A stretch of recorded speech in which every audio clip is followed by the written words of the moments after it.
The opinions and views expressed by individuals during this broadcast are their own and may not be the opinions of this network, their group, or other organization they may be involved with.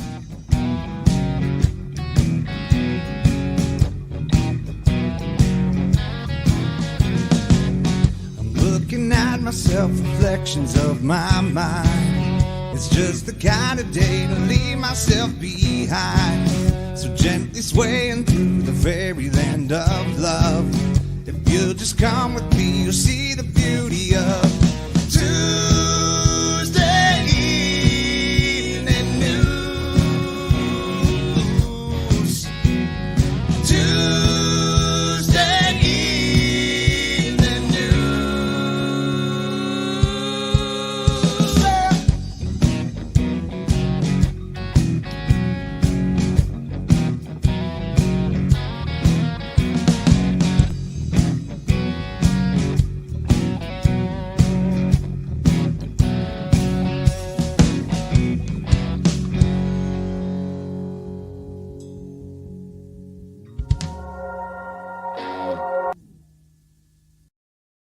Hello, everyone, and welcome to the Psychedelics Reporter for this Tuesday, April 30th, here on NOK Network, the video news podcast focused on psychedelic medicine being reported in mainstream media. Shout out to the Dead Ringer guys from Kirkland Lake, Ontario for the awesome intro track originally recorded by the Moody Blues, and some customized changes for our show. I am joined by my amazing joint host, Tarra Simpson, along with the one and only Bufo Alvarius, who has chosen all of our stories for us. Hello, Tarra. Well, hello, Hobbies, and hello, everyone. Great to be back after another great week. I hope everyone's had a great one. I'd like to take a minute to introduce Bufo. He's our Sonoran desert toad, or Colorado mud toad. Did you know he emits DMT from his skin? And while that sounds fun, park rangers would like to remind everyone, please don't lick that toad. What a great weekend we had. Oh, there we go. That's much better. What a great weekend we had. A Monday. Now it's Tuesday. Dude, we had a thunderstorm yesterday that cleansed the yard. And nothing beats sleeping in the morning but a Yeah, we've had some storms like that here lately too. Rain on and off, and I guess there was thunder and lightning and stuff last night here, but I was dead to the world. I was battling a 3-day migraine, and eventually lost the battle last night about 7:00. That was it. I was in bed, done. There was nothing helping, so I missed it all, which really sucks because I love thunder and lightning and would have sat on my deck and watched it. Well, really cleansing, the rains. The rains have been really cleansing. Now, LSD is something that you take for your migraines on the real bad days, right? Little micro. Yeah, and the day one, I won that battle. Day two, I struggled. Day three, I kept dosing and dosing. But again, I think it was just, sometimes nothing's going to work, right? Right. The first day, though, it worked. Within 30 minutes, I was back working in my workshop, felt pretty good. Took a little bit more later on, only another mil, so still well below the recommended microdose total. And it helped because I felt it kind of creeping back in. You just start feeling the pressure. And I thought, you know what, I'm going to take just a little bit more. So day one was fantastic. Day two, it was hit and miss. And then day three, by last night, I was done. I was like, that's it. Maybe I just need sleep. And I woke up at 1 a.m. and it was gone, completely gone. Wow. Weird. It's wow. That's just weird, man. But it's medical is so iffy. Okay. And that brings us back to our first story that Bufos chose for us, and it comes out of Harvard Gazette. And what happened is they basically took a panel of people and they reflected on how from experts from law, philosophy, spiritual care discuss issues surrounding not just the usage but research, safer use, and kicking off Divinity School initiative, because Harvard just did a partnership on a study. So how to untangle ethics of psychedelics for therapeutic care, from Samantha Lane Purvis. Yeah, so there's a telling paradox emerging in the world of treatment with psychedelics, according to Heather Hoskeller. In the past, doctors would be concerned if patients said they were hearing voices and seeing spirits. But now it may be the doctors themselves who are responsible for those hallucinations. We use and induce states of what we call madness before we cure what we've called madness before, and somehow create health, said philosopher with training in sociology and psychology at the April 16th discussion at Sports Hall. This is phenomenal. Hoskeller spoke at the first event of the Center for Study of World Religions, New Psychedelics and Ethics Initiative, part of the university's recently launched study of psychedelics in society and culture, which seeks to gather scholars and practitioners from different disciplines to discuss the tangle of issues surrounding clinical use of the drugs. In this inaugural session, speakers explore how approaches from law, philosophy, and spiritual care could help better inform ethical research and promote safer use.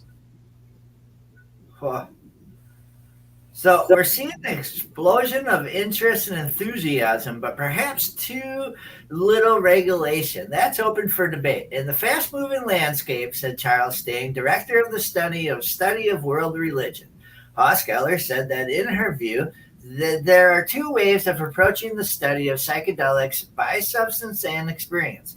Studying the substance is straightforward, quantity dosages, test the chemical makeup, study the effects on different segments of the population, but studying the way patients experience the drug arguably matters more and is a lot more complicated.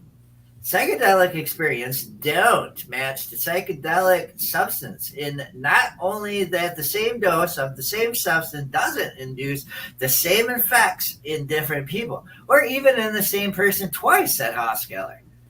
Bioethics provides a model for studying ethical questions around research on use. The pillars, including promoting the good of society, avoiding harm to patients, and ensuring informed consent, along with fair access and distribution, she said. These goals should be kept in mind as the medicationalization of psychedelics increase, mass production looms, and financial incentives, complete with ethical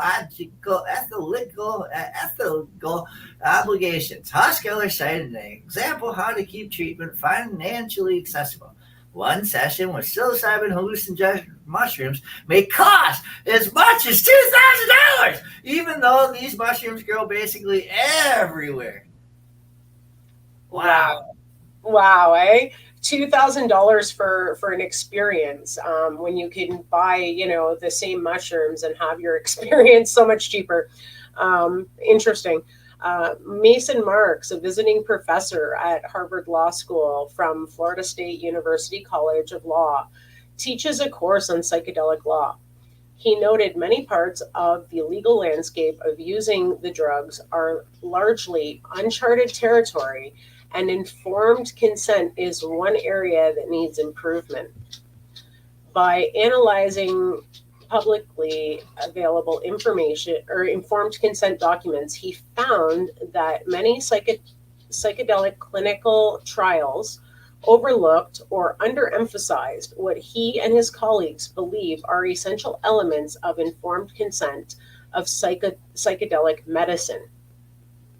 We believe that people should fully understand what they're getting themselves into, said Marks, who is also the senior fellow and project lead of the project on psychedelics, law, and regulation at the Petrie Flom Center for Health Law Policy, Biotechnology, and Bioethics. In many ways, informed consent on psychedelics can follow best practices of other treatments, but psychedelic therapies also present problems that are unique. Adverse effects are often unknown. The prevalence and intensity of certain risks, prolonged side effects, permanent changes to perception, personality changes, altered metaphysical beliefs require further research, he said.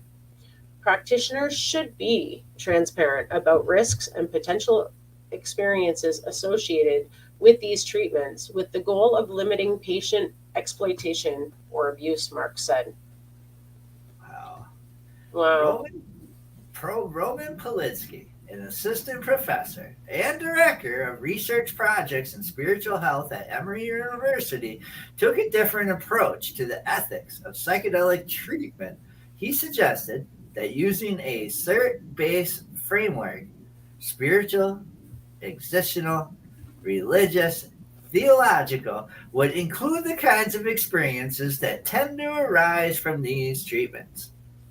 In psychedelics, we often talk about these mystical type experiences as a transformational transient experience that impacts some deep sense of knowledge and having made contact with something real, Politsky said. A CERT framework could include considering the religious of existential beliefs that patients have and how these benefits overlap with their mental health concerns. Politsky mentioned that there are care providers already trained in integrated care, chaplains. They can add a lot to the conversations around incorporating CERT training into psychedelic care, which has a lot of potential to the benefit of the patient in enormous ways. As a colleague of mine once said, we're not adding religion here, he said. We're just taking it up. Huh. This was a great freaking article. However, I think the criteria should be you at least at one time in your life tried a psychedelic in order to speak on the use of psychedelics in America. Absolutely. I would agree. And I would say not just one experience. I mean, you need to do it a couple of times because each experience could be different. Right? It's not a like one and done because some people do it and have no idea what they're doing it for and get into it and maybe don't have the best experience and then don't want to try it again, even though they don't understand what that experience was about and about setting intentions, all of those sorts of things when you go into a psychedelic experience. So having a little bit more research and knowledge, knowing what you're doing, maybe trying it a couple of times in the right set and setting, just to have some knowledge. I absolutely agree. It's like doctors prescribing medications that they have no idea what it's actually going to do, just what the pamphlet from the drug rep says. Well, and there's a biasness to it. If you haven't taken it and you don't really know, you don't really know. Absolutely. I agree. Having hands-on knowledge is power, man. It definitely will change the way that some of these people may think about psychedelics because they've never tried them. And the propaganda is so real, right? Everyone said for decades, like, oh, it'll fry your brain, all this stuff, right? No. Right. But the propaganda has changed. And this next article covers that. So this comes from Mugglehead magazine, written by Roland Dunn. DEA now even has different views on this, enough to where they permit an Arizona church to import ayahuasca for religious purposes. That is so cool. A Phoenix church is pleased to have reached a legal settlement enabling it to import the medicinal psychoactive brew ayahuasca for religious and ceremonial purposes. It has had shipments of the plant-based sludge seized by American authorities on a few occasions in recent years. The Church of the Eagle and the Condor, says it is the first non-Christian church in the United States authorized to use the psychedelic. Also, this is the first time in history a church's right to import and share its sacrament has been secured without going to trial, the organization said Monday. The church, established in 2018, has received a religious exemption from the U.S. Controlled Substances Act. Currently, ayahuasca is classified a Schedule I narcotic drug in the country. A group of indigenous healers in the Amazon rainforest who have been using the plant brew ceremonial for centuries inspired the church's practices. Our ceremony is rooted in the Shibo Amazonian tradition, and it has been passed down by countless generations. Joseph Tafur, ayahuascuro shaman, said. The CEC said it was founded on a prophecy of its two birds, which will ultimately involve the restoration of harmony between humankind and Mother Nature. Wow. That's wow, milestone helps pave the way for others. I'm still shocked by this. The Bird Worshiping Church says this achievement will have positive implications for other religions that seek to use psychedelics to attain enlightenment openly. The resolution of this case represents the government's recognition of this community's right to exercise their religious beliefs without interference. Church member Martha Hartney said, "Their success, the CEC, is a watershed movement in the United States. The development is significant because the Drug Enforcement Administration has now clearly acknowledged the role of ayahuasca in indigenous spirituality and religious practices. The CEC's designated wisdom carrier is a Navajo woman. Its board of directors and advisors come from various backgrounds. Ayahuasca is made by combining leaves of the charcaruna plant with the ayahuasca vine and cooking it for several hours. And the charcaruna contains the active ingredient DMT, while the vine contains a nanoamine oxidase inhibitor, MAOI. The latter is required for the drug to be orally active. Arizona is also known for the Peyote Way Church of God, founded in the late 90s. What? Oh, okay. I thought they were telling me that now peyote too. Oh, my bad. I almost got excited. I'm going to Arizona to eat peyote. Yeah, it specializes in the use of a plant sacrament that grows in the desert. All races are legally permitted to cultivate and use the peyote cactus for religious purposes in the states of Nevada, New Mexico, Oregon, Colorado, Utah, and Minnesota too. Oh, wait. Really? All races are legally permitted to cultivate and use the peyote cactus. Wow. I didn't know that. That is cool. So those are the states in which it's legal to do so. That's very cool. Yeah. I know that here in Canada, you can grow peyote, but you're not allowed to harvest it. It's just like with mushrooms. You can grow mushrooms, but once you harvest them and dry them, they're technically illegal. Okay. Weird, right? That is weird. It's interesting. That's like growing cannabis and not being able to smoke it. Absolutely. Makes no sense, right?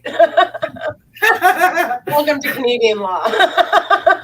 Great. But you can grow your own medicine, just can't use it. Yeah, right? It's so weird. I don't get it. So thank you for sharing the Canada part. And that brings us to Alberta. Our next article comes from the CTV News Edmonton in Canada. And it's inside Alberta's promising psychedelic assisted therapy industry. And this is written to us by Brett McKay from the Canadian Press.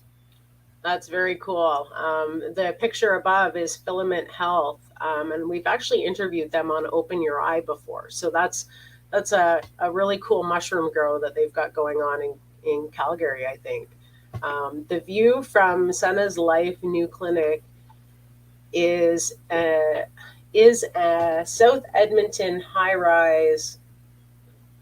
In a South Edmonton high rise, oh my God, looks out clear to the edge of the city. And in the row of treatment rooms that line the office space, you can see the optimism within the company that the psychedelic assisted therapies offered have a strong future in mental health care in Alberta.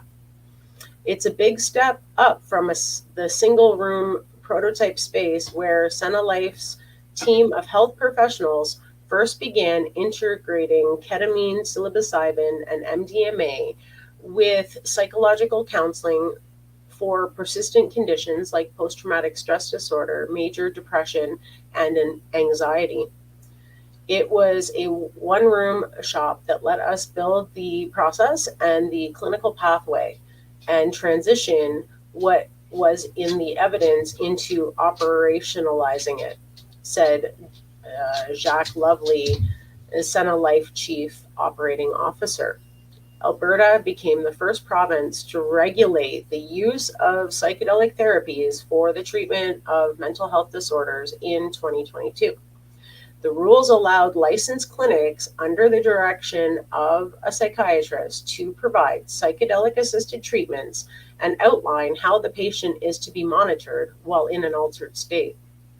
For ketamine, which has other long-standing medical applications, these regulations allowed it to be used in combination with psychotherapy. Psilocybin and MDMA are still both illegal, but registered practitioners can get approval for the use with a specific patient through Canada's Special Access Program. Huh. Senna Life partnered with Calgary-based company ATMA as ATMA Senna Psychedelic Healthcare Solutions is one of the providers who have navigated the strict administrative process required to gain special access approval for each patient and legally provide these cutting-edge therapies. As psychedelic assisted therapies become more widely known, accepted, and integrated into existing healthcare networks, Lovely anticipates the field and their business will grow steadily. Awareness continues to grow. We do a lot of public awareness, and with the Alberta Blue Cross announcements, the whole issue in the news of all time, so we're seeing more and more inquiry calls, he said. In March, Alberta Blue Cross announced it would psychedelic assisted therapies in its insurance coverage plans, the only insurance company in Canada to do so. Initially, this will only cover ketamine therapy, but is designed to include psilocybin and MDMA treatments once the drugs are legalized for therapy. MDMA is expected to be approved for use in the United States this summer. And sorry, Jay came in and distracted me, and now I lost where I'm at. And it will likely be okayed in Canada shortly after. Oh, there it is. The precedent setting coverage from Alberta's largest healthcare plan provider is a sign of the normalization of these long-studied, long-prohibited treatments. It will also reduce one of the largest barriers patients who qualify for treatment face, which is cost. All psychedelic-assisted therapies are delivered in private clinics in Alberta. A ketamine-assisted program costs $4,800 and up. Oh, I know, I'm blown away. Depending on the number of sessions, the price tag for MDMA-assisted therapy is around $7,000. Oh my God! Like $7K to feel that love, baby. Right? The drug itself is relatively inexpensive. The 20 hours of nursing care and 23 hours of psychology that comes with the 2 MDMA sessions, however, are not, which is where most of the cost is. And I mean, I get that, but. Yeah. But, right, like, how can patients afford that? Right. And if you're using it for therapy and you have people guiding you through it, you're not making your own fucked up, obscure equations off of what you just experienced and live an unhealthy life either. So, I mean, you actually have people guiding you to use it as a medication and a tool. Absolutely. Lovely said he expects up to 70% of the cost to be covered through ABC, which is Alberta Blue Cross, through though the exact amount will depend on individual plans. Right now, only around 30% of people who require the treatment with ATMA Senna follow through, with expense being the primary deterrent, he said. There is a hype bubble that surrounds all things psychedelic, but there is also a growing body of evidence that supports that some of this boosterism within mental health care. For complex, debilitating disorders like post-traumatic stress disorder, patients who have little or no success with conventional treatments have been shown to experience a significant reduction in symptoms through MDMA-assisted psychotherapy. And the U.S. Food and Drug Administration has given it a breakthrough therapy designation. See, that's wild. That's awesome. Oh, yeah, it is. In a randomized placebo controlled phase 3 trial for MDMA assisted therapy for PTSD, 71% of participants in the MDMA group no longer meet diagnosis criteria for PTSD at the end of the 18-week trial, compared 47% from the group that got a placebo along therapy. The results have been promising that some people suffering from PTSD are willing to wait out the slow legal and cultural changes that will make treatment widely accessible and affordable. During his 25 years as an emergency first responder in Alberta, Riley, whose name Great West Media is withholding for privacy reasons, experienced an occupational stress injury which left them unable to work. Not only did the traumatic psychological injury program they initially went through not alleviate PTSD symptoms, it got worse, like way worse. While off work, Riley started training courses for psychedelics assisted therapists, which helped them break through a healthy fear of drugs and made them want to try MDMA assisted therapy. A lot of people PTSD that have done so many things, they reached a point where they're okay. Okay, I have to try it because nothing else worked, Riley said. Though Riley met the diagnosis criteria, treatment was not covered through the workers' compensation benefits, and the out-of-pocket expenses for multiple sessions at private clinicals were beyond the income support from WCB. After sourcing MDMA, I have tested it to ensure there are no other toxic substances mixed in. Riley recreated the regulated treatment sessions at home with their partners monitoring and guidance.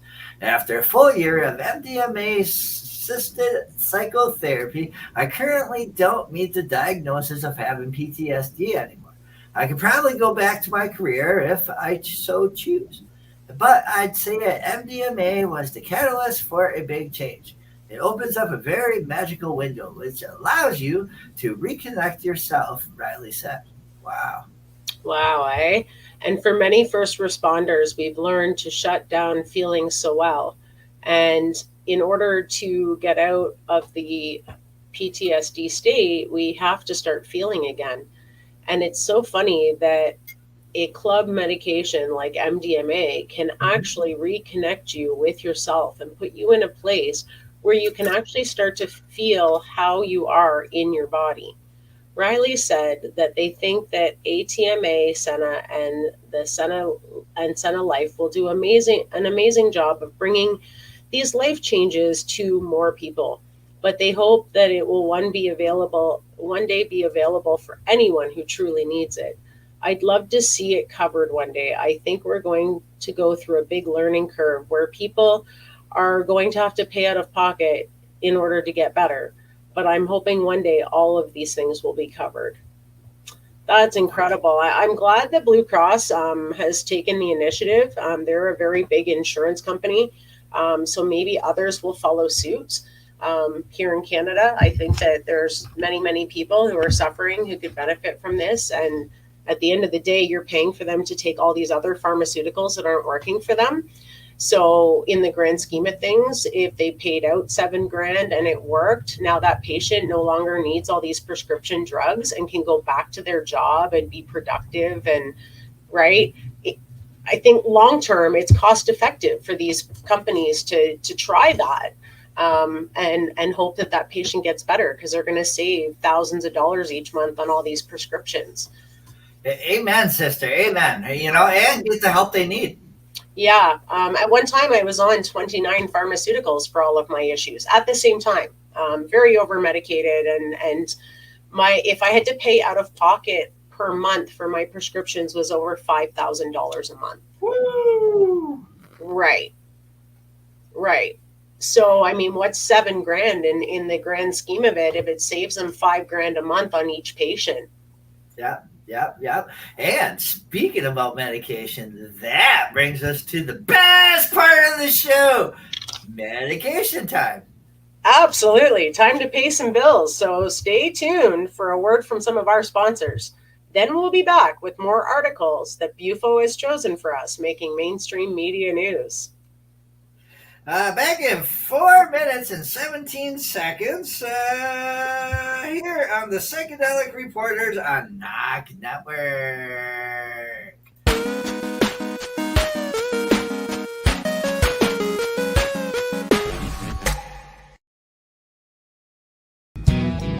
Psychedelic Tuesdays on NOK Network. Tune in at 8 p.m. Eastern Standard Time for Psychedelic Reporters. Bufo Alvarius is scouring the news wires for stories being reported in the mainstream media on the psychedelic front and passing them on to Hobbies, Puppets, and Tarra Simpson so they can bring them to you, our listeners, in this 60-minute video news podcast. Tuesday evening news. Join us for Tuesday evening news each week at 8 p.m. Eastern Standard Time for all your news and information from the world of psychedelic medicine. Follow and subscribe to NOK Network on our webpage, social media, and streaming sites, including YouTube and Rumble.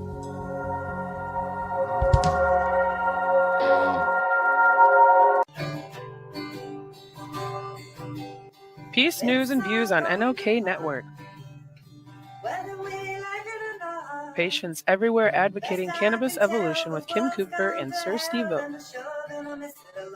Joint hosts interview people in the grassroots and corporate cannabis space across North America and beyond. Sit down with patients, entrepreneurs, lawyers, doctors, and others share their journey with this medicinal plant. So join us for Peace, News, and Views. Wednesdays at 8 p.m. Eastern Time, where all consumption is medicinal consumption on NOKnetwork.com. Follow and subscribe to NOK Network on social media and streaming sites, including Facebook, YouTube, and Rumble.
put it away for 30 minutes a day on IWK.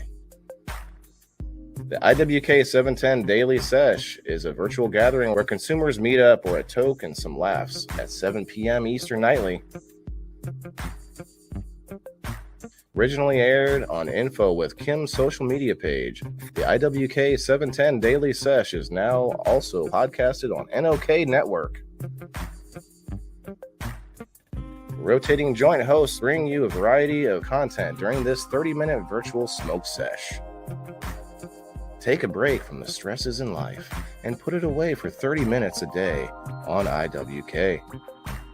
Podcasted nightly at 7 p.m. Eastern Standard Time on NOK Network.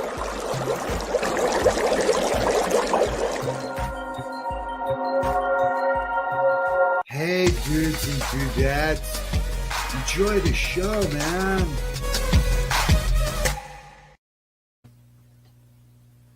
And we're back from our medication session live here on Psychedelic Reporters on the NOK Network. Yeah, we have another set of stories coming at you from the realm of psychedelic medicine. So let's get at it. Our next article jumps right into a professional view on psychedelics. And I enjoyed this article. This comes from New York Times. Let me scroll. I smoked a lot of medication. Okay. It comes from NewYorkTimes.com, and it's a Times Insider. So it's a psychedelics reporter with a changing perspective.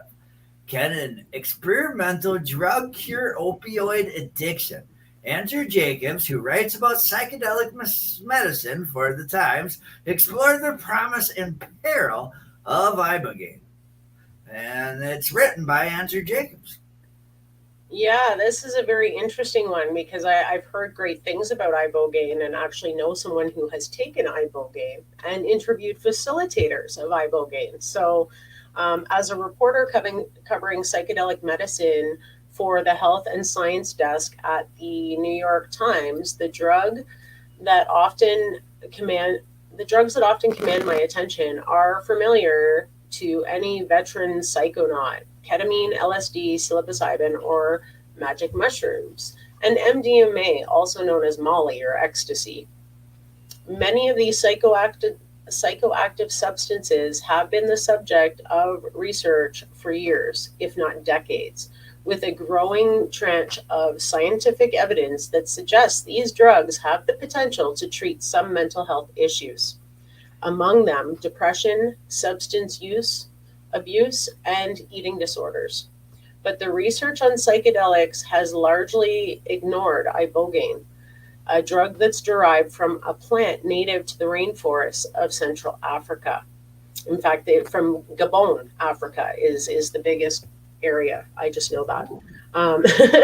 Over the past 3 years on this beat, I have interviewed researchers who have occasionally mentioned ibogaine, and often in tones that hinted at both promise and peril.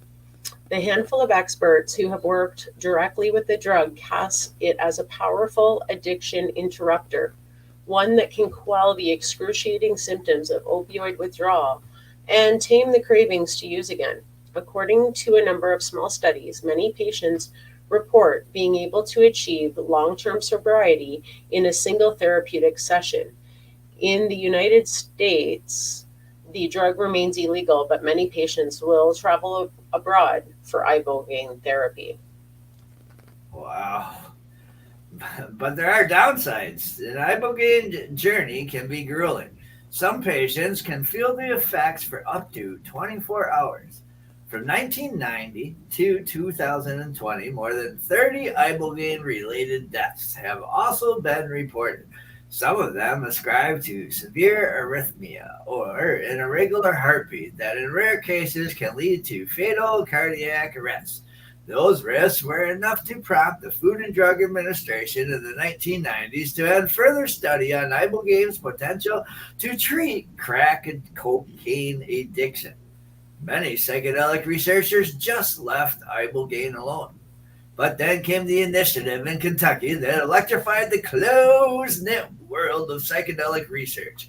In 2023, a committee convened by the state Republican Attorney General was considered a proposal to spend 42 million buckaroos on ibogaine research and drug development.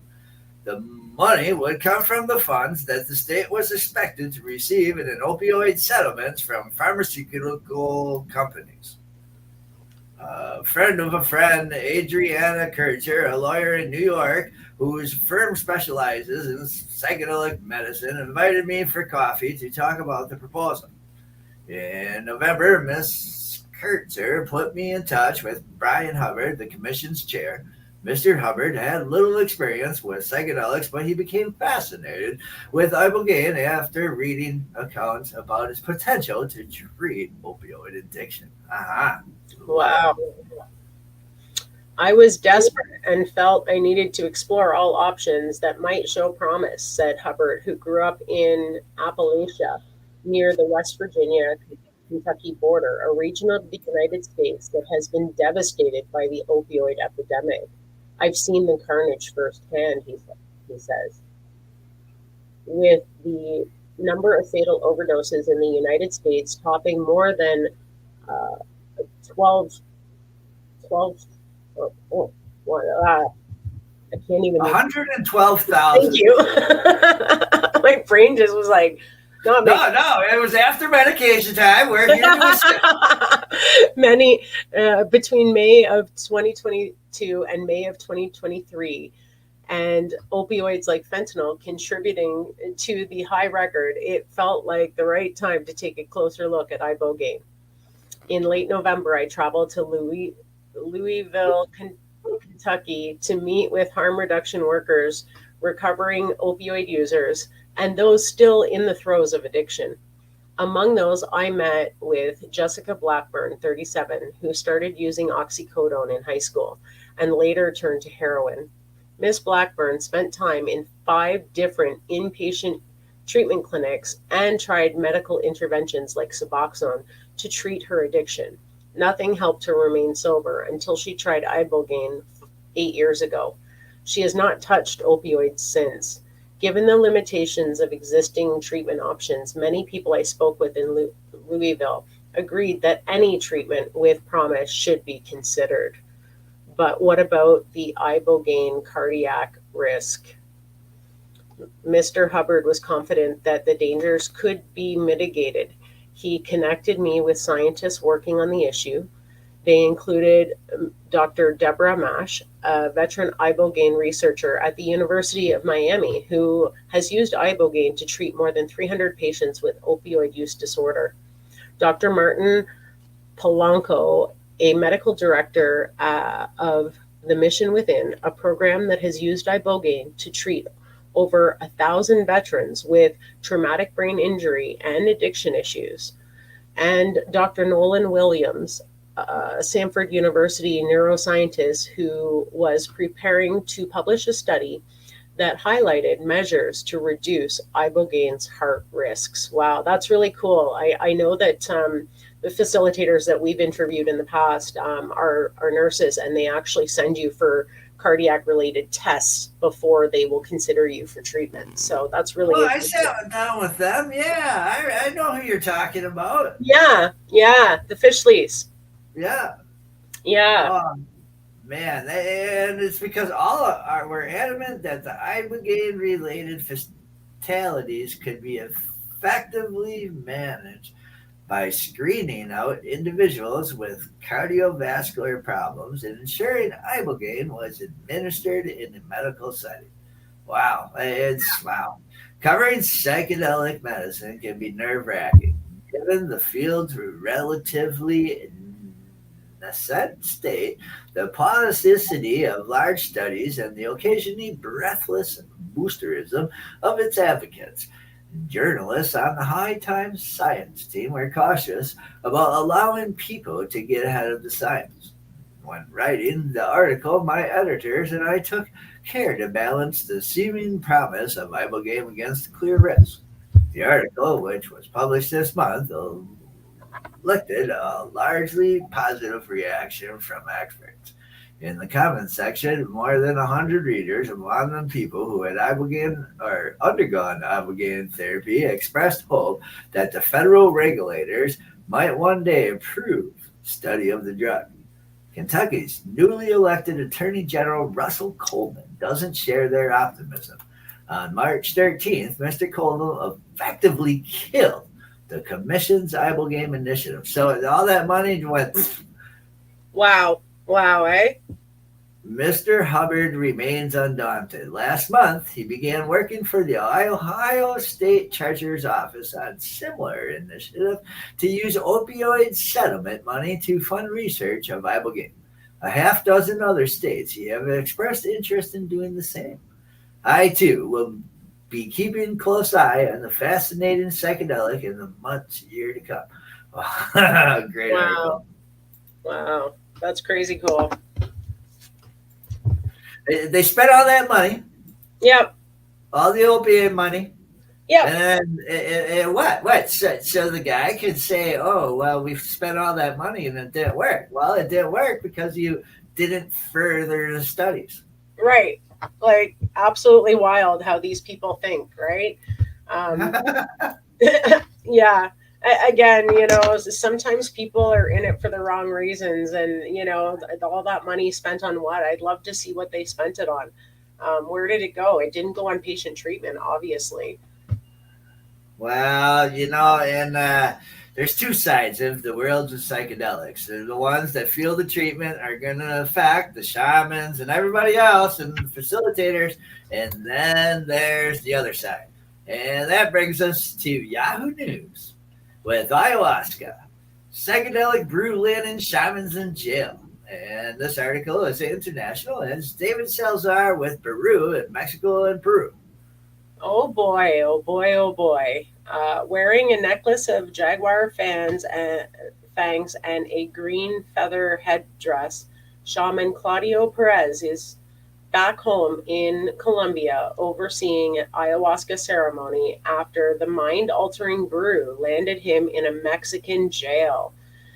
Perez, 63, is one of 9 people, mainly from indigenous communities in Colombia, Peru, and Brazil, to have been arrested in Mexico since 2022 for the possession of ayahuasca, classed an illicit substance in many countries. He spent 2 years awaiting trial on narcotic charges. All 9 have since been released, but their arrests have revived a debate over the ancient Amazonian concoction used by indigenous people as a healing portal to the spirit world. In Mexico, you're just another criminal. They classify us traffickers, Perez told AFP on the sidelines of a traditional ceremony in La Mesa, 65 kilometers or 40 miles from the capital of Bogota. Perez from the Utopo people was arrested in March 2022 at the Mexico City airport after drug enforcement agents found bottles of ayahuasca in his luggage.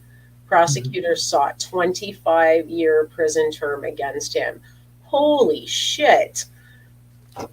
Pardon my language.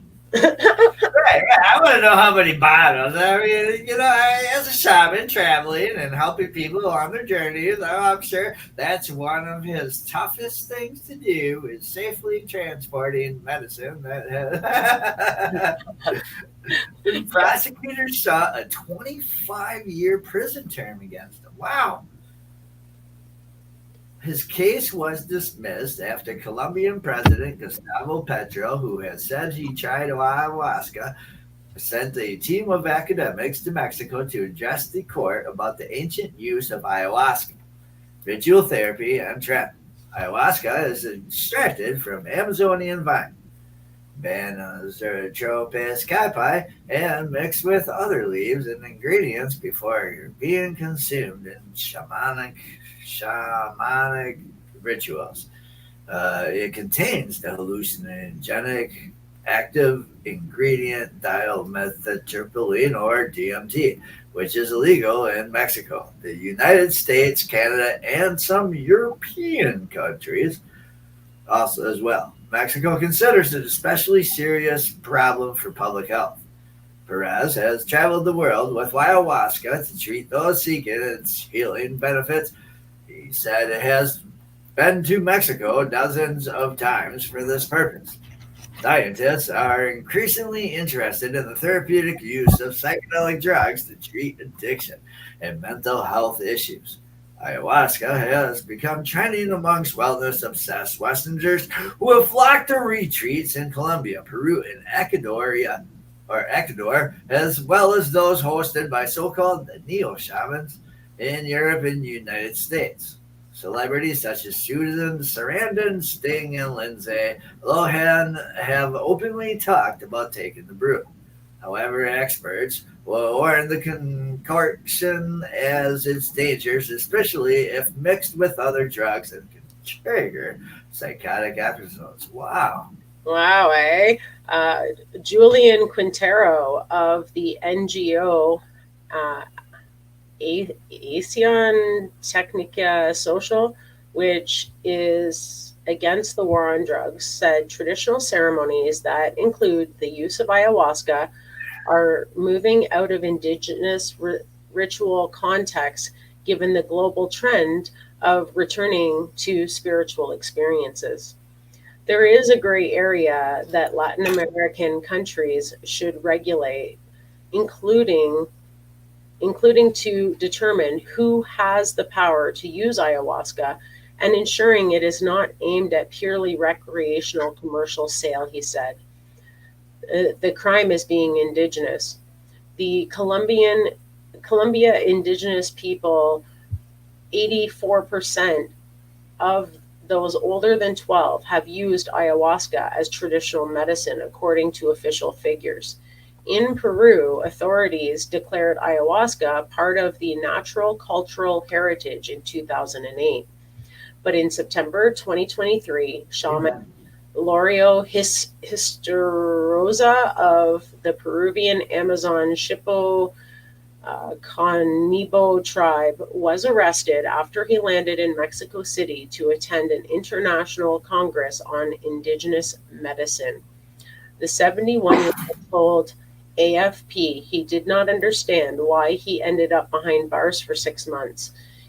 In healing, the working tool is the plant, ayahuasca, he said. They arrested us for being poor and being healers. The crime is being indigenous, said Histarosta. Mexican authorities did not respond to AFP's request for comment. Of course they didn't, because they know. They know. Shame on them, arresting shamans. Right. Well, and it just goes to show how we were just talking. The world, we don't know if the world's ready for this, but the world's ready for all this. Absolutely. If there is a demand for healing and nothing else is working, I mean, really, we're not harming anyone by healing these people. The only people that are being harmed are the big pharmaceutical companies who aren't profiting from any of this. And that brings us next to the American Conservative, and it's news from the psychedelic front. And you brought up the whole thing about the capitalism of it, and the powers of chemical unreason are on the ascent in the nation's capital. And this is from Jude Russell. And again, not everybody's views are the same, but everybody's views need to be heard. Absolutely. That's why we report, right? Washington, D.C. is an irrational city. Its conspicuous sobriety and even dullness do not diminish its irrationality. The imperial capital is laid out on a supremely systematic grid that fosters some of the worst traffic conditions in the country. Los Angeles has had to go out of its way to destroy its original planning to achieve the same levels of automotive misery. If you are lucky enough to be on foot, the madness within the system is no less evident. A walk from the American Conservatives' office towards the White House features an amble down little vestige of Connecticut Avenue between green spaces past the Bombay Club and the U.S. Chamber of Commerce. This stretch is lined with young trees to alleviate a forbidding, unusually broad stretch of hot concrete. Look closer. There's sweet gums, which in their maturity will drop spiny fruits all autumn, making the Pleasant Avenue a highway of death for the formerly shot appareils hustling to and fro. DC is a place where processes carry themselves forward without any regard for purpose or consequences. Things just happen. It is perhaps no surprise then that the powers and principalities decided that with this nutty burg is to decriminalize psychedelics.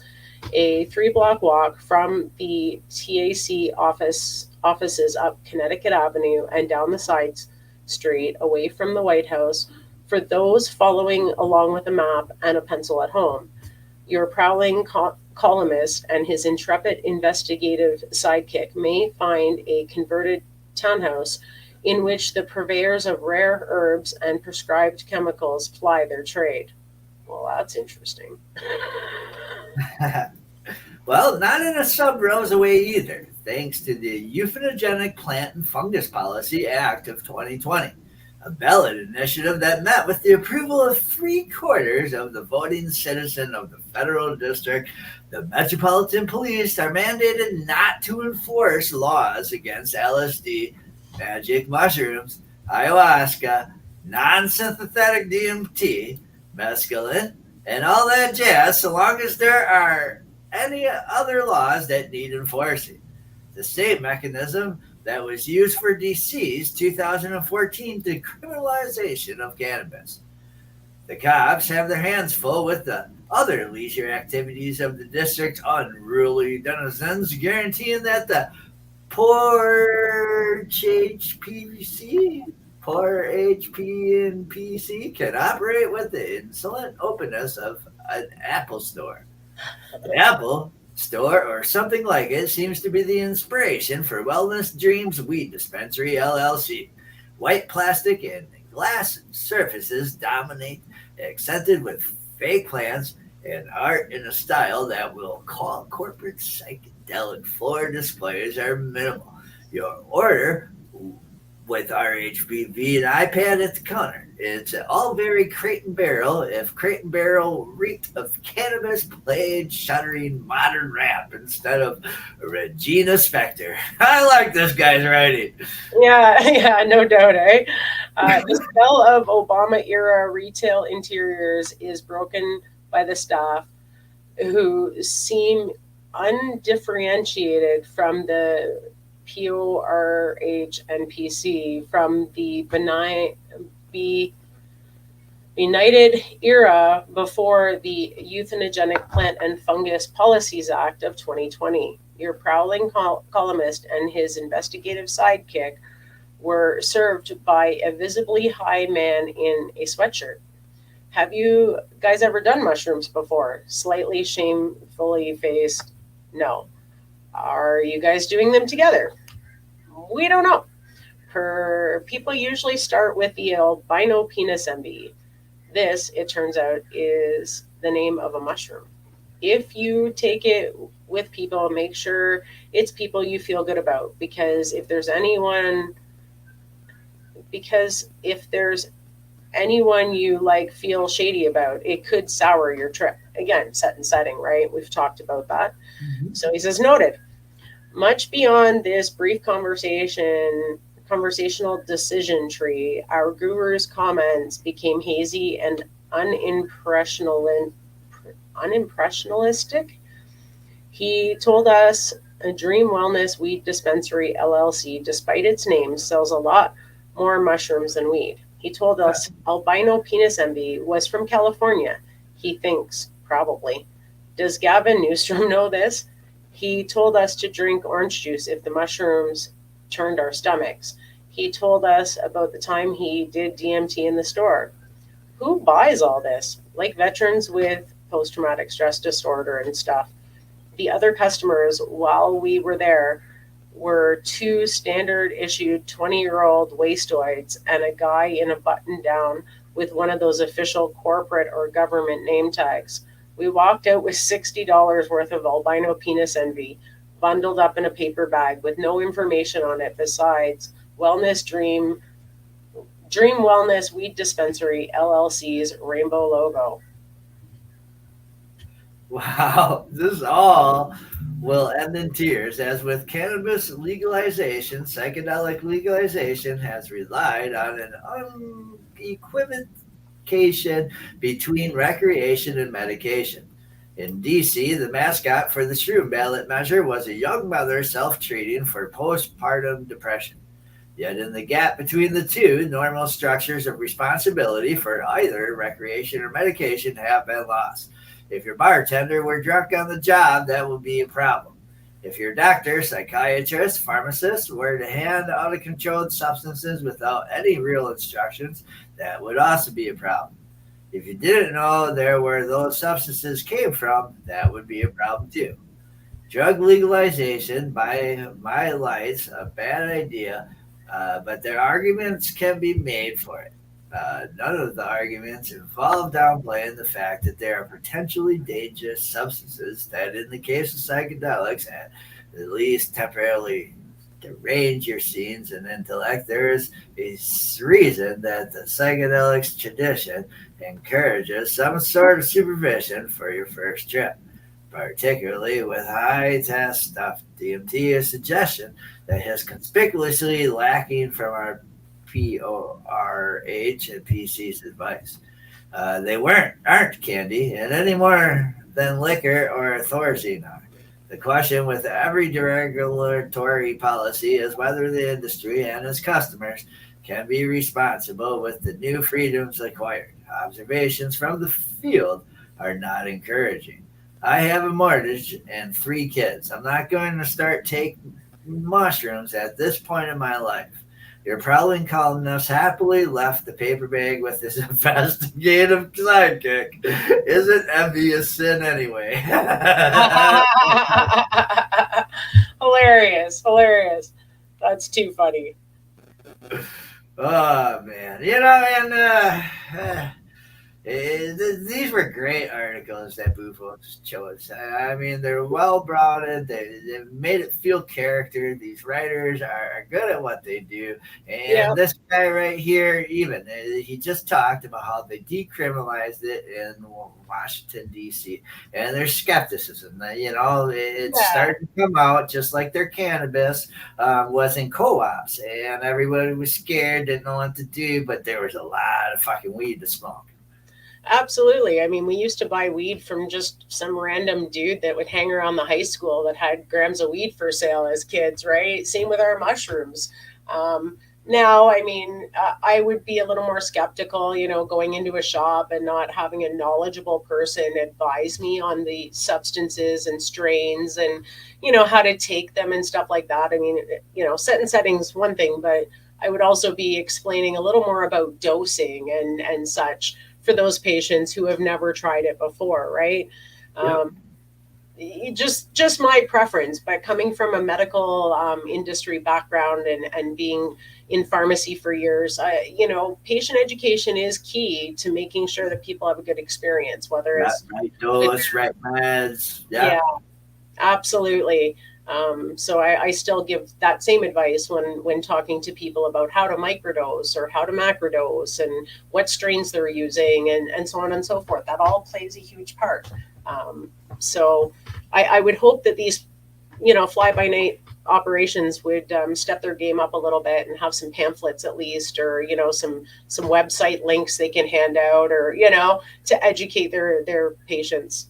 Well, and the guy kind of brought it up, like any employee out there, the guy could not have been on his A game, if he looked a little high already, so he was thrown off by that.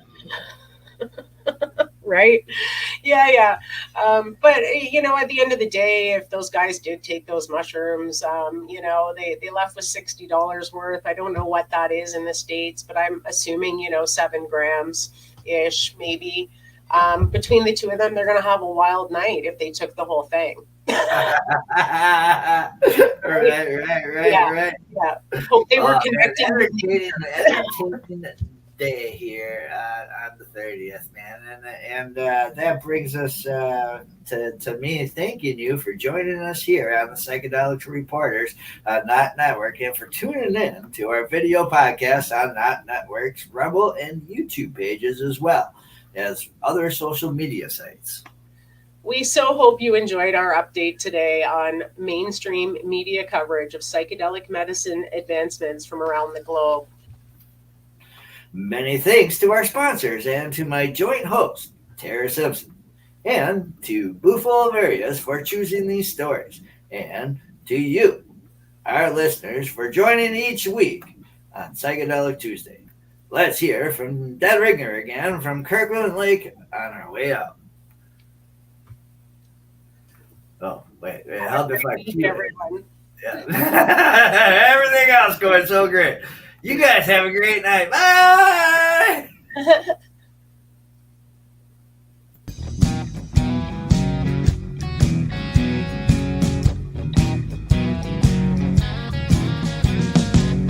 I'm looking at myself, reflections of my mind.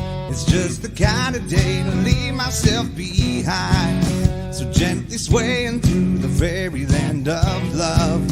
If you'll just come with me, you'll see the